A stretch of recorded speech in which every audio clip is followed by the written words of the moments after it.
Hello, I'm Gaye Lisby. And I'm Gary Ray.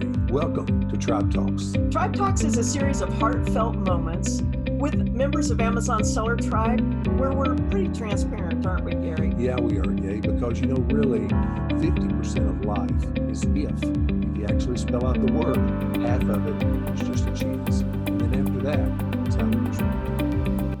That's right, Gary. And here at Tribe Talks, we want listeners to be inspired by other Amazon sellers to overcome their own self-imposed limitations. And that's why we're doing Tribe Talks.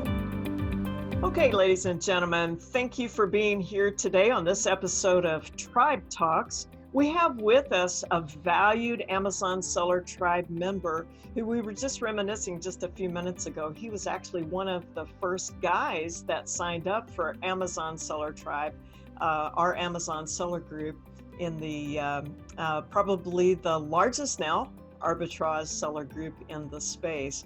And this young man was one of the first to sign up, and he's just been running with me for a very long time, and I appreciate him so much. Everybody just say welcome to Greg Fellows. And Greg Fellows, we're happy to have you here today. Thank you. I'm excited.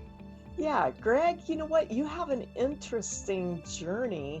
A lot of people, when they come into the Amazon space, or when they come into really any business space, they come into it from a, kind of a circuitous journey. They're like, it's not a straight line, and that was the case for you because, as I said before we went live here, you didn't graduate from the Wharton College of Business.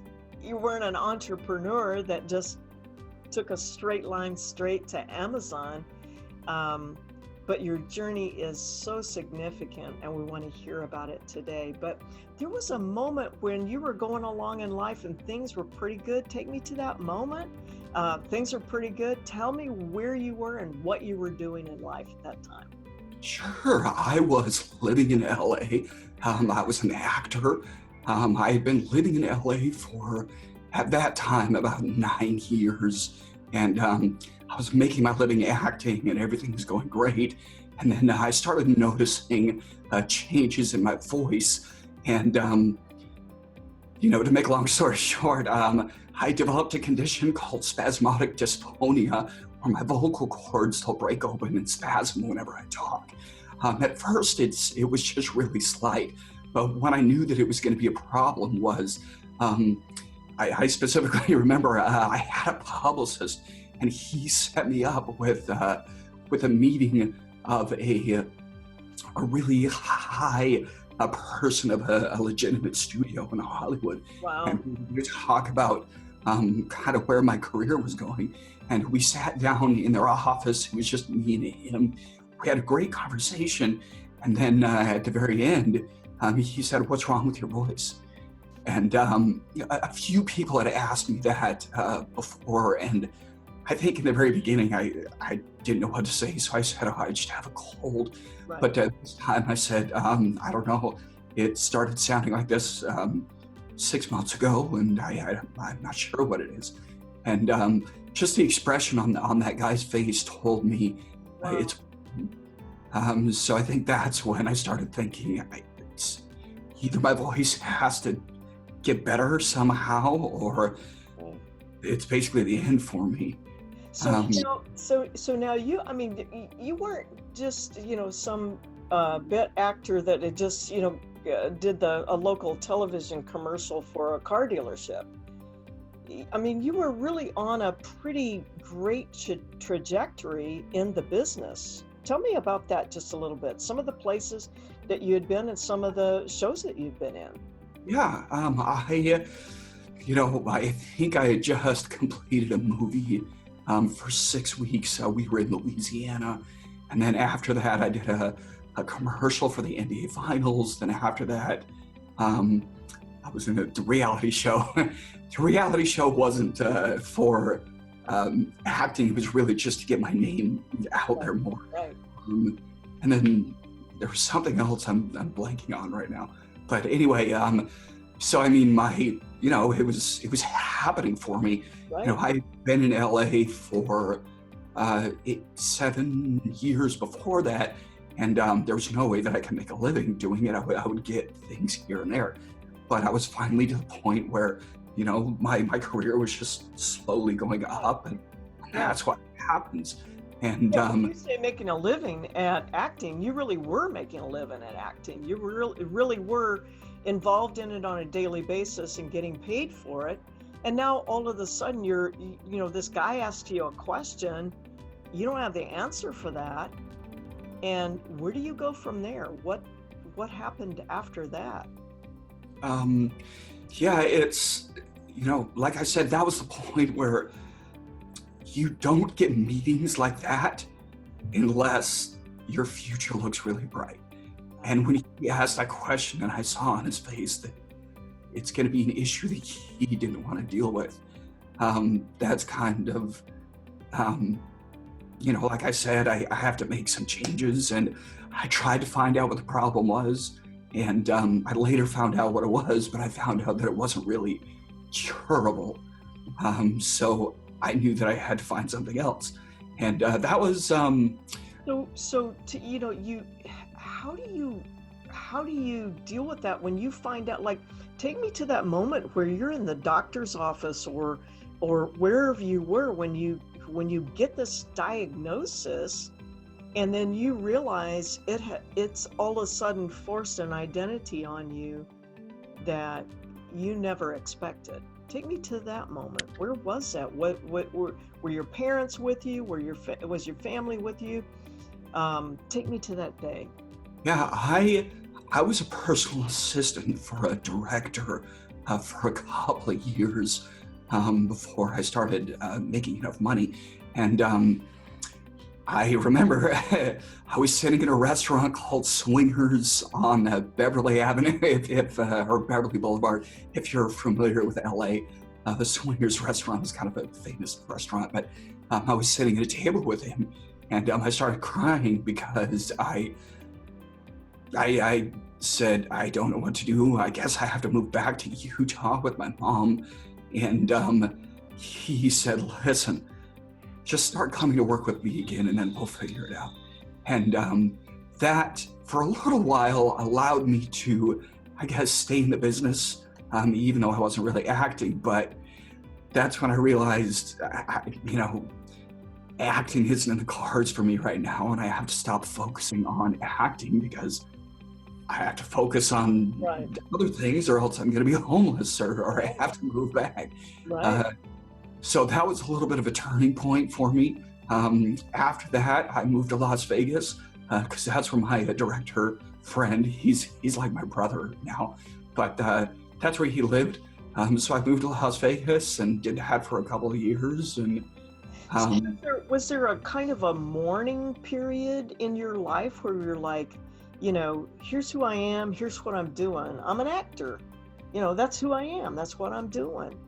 And then all of a sudden that diagnosis comes in, the reality of it rolls in on you, you know, the bills still have to be paid, right? Yep. Was there kind of a mourning period? Like, who am I? What am I going to do? And where's my value now? Yeah, there definitely was. For me, it kind of hit me really hard. Then it went away for a little bit. Then it would come back.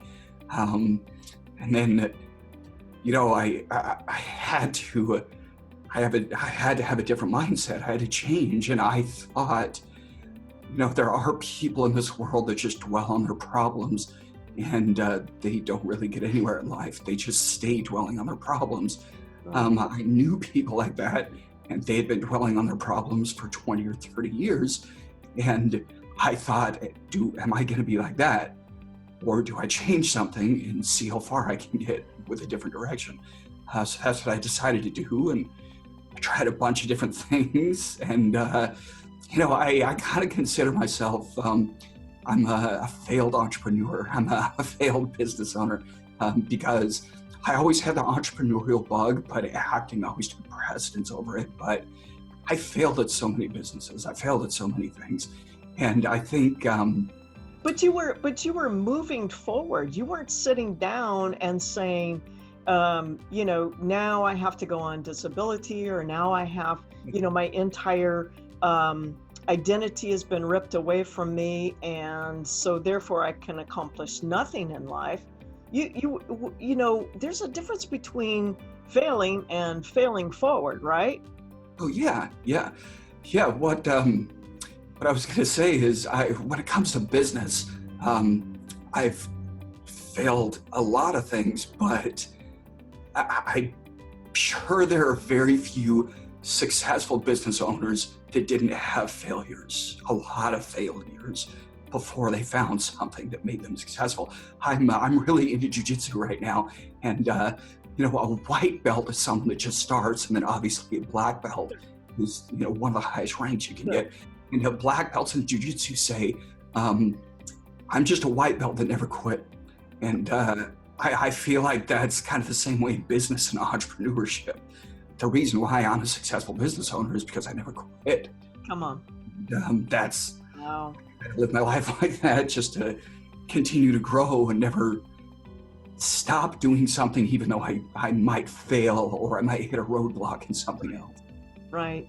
You brought that same energy and that same passion that you had for acting, then you turned it into finding out who the new Greg Fellows really is. And a lot of people aren't willing to accept a new identity, and that keeps them from becoming something that they need to be, something that they maybe always kind of thought they could inside or hoped they could.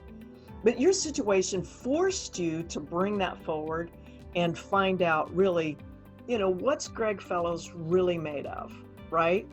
And then sometime, in your failing forward entrepreneurial journey, you found Amazon. So tell me about that moment. Yeah, it was in a time where I was just looking for something, because I wasn't really being fulfilled in anything else. I was listening to a business podcast, and I heard about Amazon on that podcast, and I wound up buying the course that they were advertising. That really laid the really good foundation for me, but it wasn't. I couldn't make a living, and I needed something else. I needed someone to stand there and tell me what to do. So I had $11,000 from a retirement account. I put some money in when I got a big check for, I think it was a movie that I did. And that $11,000 was just kind of sitting there. And I pulled it out and I said, okay, I'm going to join this, this expensive Amazon course back in 2016. And I'm going to spend $5,000 on that course, and then I'm going to spend $6,000 on the inventory. Right. And that was a huge leap for me, because that was all the money that I had. Yeah. And you're putting all your money on Black number 8. Yeah, gotta go, right? And for me, that was really vital, because that really pushed me into the direction that I wanted to go in. After that, I didn't have any excuses. Right. And that's kind of similar to why I've been a part of Tribe 1, 2, and 3, because people might say, well, hold on, you're charging how much? But it's nothing compared to what it will give you and the potential that it can give you. Right. It's a very small price to pay for what you can learn. I mean, the price that it cost me for that course, I easily make in a day, because right. with the help of the Tribe, I've learned, how to, I forgot what the word is. Anyway, I've just learned how to do that. Right. I've learned how to go out and spend anywhere from, 6 to 12 hours, and, I can make $1,000 worth of potential profit. Right. And so you're looking at this Amazon course, and you're realizing this is when did you realize it was a real thing? It was a real thing for you. I mean, like, you kicked the props out from under you, right? So you buy the course and you have your money set aside for inventory, which is smart, So now you're going full on. You've kicked all the props, your safety net is gone. And when did you realize that, wait a minute, this is a real thing? I could really build a business here. Well, it was actually really bothering me because I saw so many other people doing it, and that's what made me take that step to, put all my money towards that. But I think it was a few months after, because that course, it was sort of a course, but not really. It was in New Jersey. I had traveled to New Jersey once or twice, and I believe the second time that I went there, they were really showing me how to do RA. And we were just going to different stores, and it really opened my eyes to what I was missing this whole time. So you're going through the stores doing retail arbitrage, scanning, looking for price differences, right? So buy low, sell high on Amazon. And that opened your mind to other ways to get inventory, right? Oh yeah, definitely. I was with a guy that would pick up an item and say, this will make me $7, and picked up another item saying, this will make me $8. So we were at that store, and he wound up spending a couple $1,000. And that's when I realized, okay, there's no reason why I can't do this. I just have to go to different stores and do the exact same thing that I was trained to do. And nobody ever showed that to me before. So it was a huge door that had opened there. Sure. That's really when it started for me. It was 2016, probably August or maybe September of 2016 is when my business really started to pick up. And I think in December, it should have been a lot more, but I think I sold 38,000 in sales in December. Wow. 6 months after I really started. But there were a couple things that went wrong with someone who was supposed to be doing some shipments for me. So it probably should have been closer to 45,000. But still, when you see that figure, you're like, I'm onto something real. Definitely. This is real, and this is amazing. You're walking inventory, you're putting it into Amazon, it sells. You're onto something massive here, right? Yeah, definitely. When I started spending the money that I had set aside for inventory, and then my Amazon disbursement checks were coming in before I was able to spend that initial money, that's when I thought, okay, this is working. This is a machine that I just have to keep feeding, to feed the beast, and then it'll keep giving me money back. Right. And I just, I like to think being an actor it's not a hard thing to do, or I'm sorry, it's not an easy thing to do. It's very difficult. Right. You have to create every opportunity that is given to you when it comes to acting. Gotcha. Nobody gives you anything. Right. So it's the same thing with Amazon. Nobody's gonna say, oh, here's all this inventory for you. Just give me $1,000 and you'll make $10,000. You have to go out there and find things, even with wholesale or especially with private label, but in my case, retail arbitrage. You have to go out. I know where the stuff is to buy, but I have to train somebody to go out and do the work.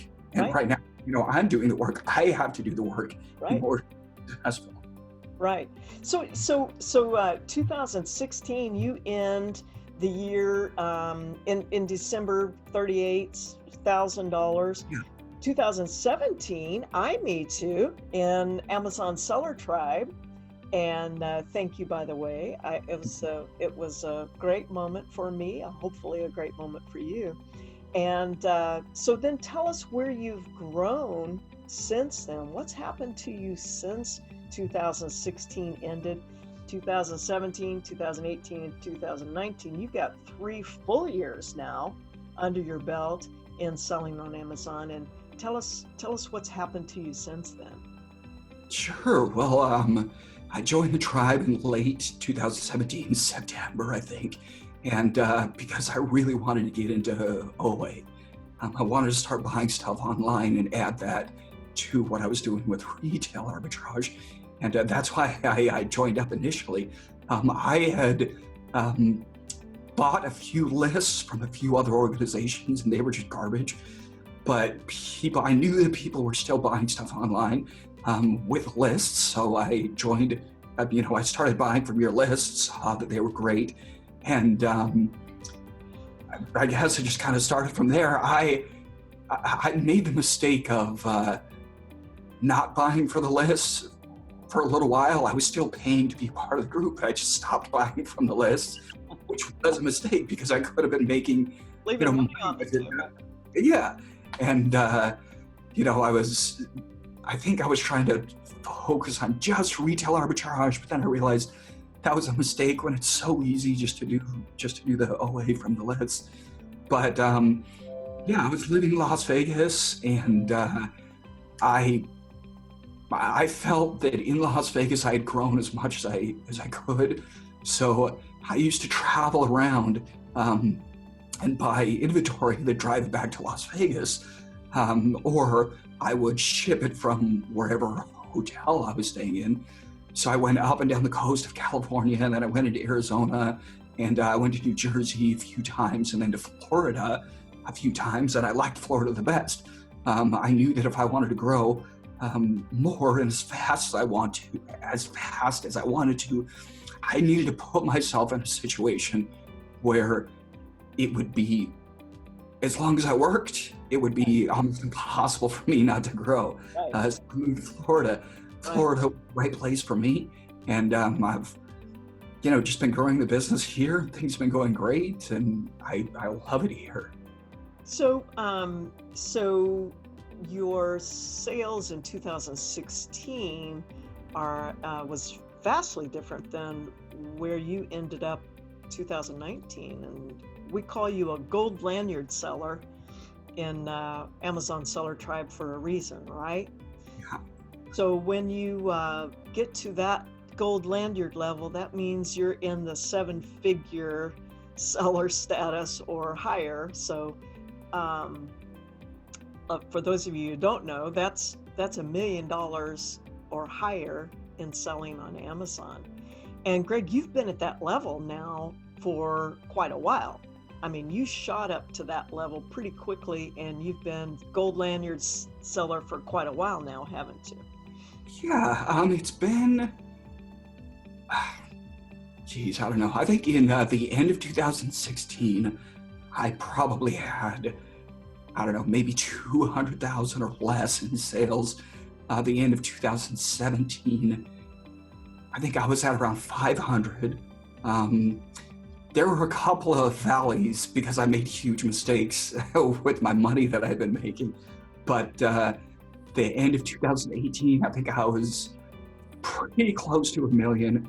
And then the end of 2019, I set a goal for 1.5, but I was suspended during the worst time. I missed Black Friday and Cyber Monday, and that just set my, the business. It feels like I'm still kind of climbing out of that hole, but so even though you hit like 1.5 million, you're like, I can do better. Oh yeah, this year is going to be 2 million at least. Yeah.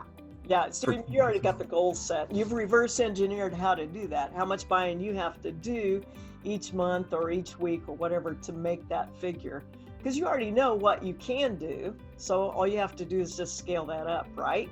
Yep. Sounds simple. It's a little more complex than that, and we teach you how to break down those complexities, but it is very possible to do this. So Greg, how does it feel to be a retired actor who is now a gold lanyard seller in the Amazon space? It feels great. I mean, if an opportunity came up where I could even do a local play, I would still do that. Or even if I was in a big $1 million movie and I had to leave for 2 months, the great thing about working in Amazon is I could still go do OA every single day, Absolutely. wherever I was. Or if I was in the majority of the places where I could do RA still if I really wanted to. So I believe that it's, the gold rush of our generation, because there's so many opportunities where you can make as much money as you want. Right. All you have to do is work for it. Right. Like you said, it's not really difficult. Some parts are complex, but it's like doing 1,000 easy things in a row. Come on. And as long as you do those things, then you will not be a failure at this. There's only success in your future if you do that. It has a cumulative effect, doesn't it? One little piece of success, a second piece of success, a third piece of success. And, so how have you made that shift in your mind from the identity of an actor to the identity of an entrepreneur? Do you really feel like you could walk up to somebody today and say, "Hi, I'm Greg Fellows. I'm an entrepreneur"? Oh yeah, definitely. That's what I am right now. A lot of people, especially doing RA, they ask me what I'm doing, and then I say, "Oh, I sell stuff online." But then if they really want to get into it, I'll tell them all about it. And it's very easy for me to say. I mean, I'm a $1 million business owner. I'm an entrepreneur. I'm, dare I say it, expert at retail arbitrage. But yeah, I'm very confident saying that. Now, I'm proud to say that because not many people can say that. Right. So, I think it's important, the transition that you've made, because a lot of people, they hold on to what was and what should have been. So they never go to what is or could be. They just stay in that stuck place. Well, hi, I'm Greg Fellows. I was an actor. Was never gets you into today. And it's important that you made that transition. Now, I will say this, I see in you that probably always and forever, you're Greg Fellows, an actor. But you're sure not acting at being an entrepreneur. You really are Greg Fellows, the entrepreneur. And that's absolutely fine to have those identities that are still important to you and still part of who you are. What if your voice came back miraculously, came back tomorrow? Well, another great thing about this business is that I could make enough money to make a movie if I wanted to. Movies nowadays, you can make it for $5,000 or $20,000 or $100,000 or, $1 million. Sure. And I mean, if I wanted to, I could make that happen and create something for myself again. Right. I don't think there's any way I would completely give up on Amazon. It's too intoxicating, isn't it? It is. It's the same thing with private label. I mean, I'm learning about private label, and I'm eventually going to do some products, and I see myself, being $1 million seller just in private label, but I don't think I'll ever give up on retail arbitrage. I'll give the reins to somebody else, but the opportunity is still there. So why wouldn't I, keep that around? Right, exactly. It's a beautiful thing once you learn how money works, to be able to work your money, instead of work for money. When you learn how money works, and I say all the time, there's money all around us. When you really truly understand that, then it really is intoxicating. I mean, I can see you on a movie set, between takes doing online arbitrage, because there's money there. You know that you can buy that product, sell it on Amazon, and make $20 on that unit or whatever the margin is. And it just starts getting very intoxicating when you realize how money works, doesn't it? Oh yeah, definitely. When I first joined and started getting your lists, I went on a cruise, and every day I would buy from the list. And I think I've told you this before. I wound up paying for the cruise and for the cruise for Ashlyn, my business partner and girlfriend. And I Yeah, it's the same thing. I mean, I could have been lazy and just relaxed on the cruise, but I couldn't help it. I wanted, the opportunity was there, Right. so, and I wanted to keep making money, so I did it. Yeah, that's so awesome. It's so, it's like once you come into the space, you realize you have tools that you will never have to be poor again. You will never have to worry about how you're going to pay your bills again, because you did break over into that that new realm of understanding. And I'm just so thrilled with the success that you've had in Amazon. And one of the other things that I'm so impressed with, Greg, is that you haven't let what other people would refer to as handicap be a handicap to you. I mean, I remember when I first met you and first started talking to you, you didn't hide what had happened, but at the same time, it was just a fact of life to you. You hadn't let it be that place where you sat down and quit on life. And I think that's what is probably the greatest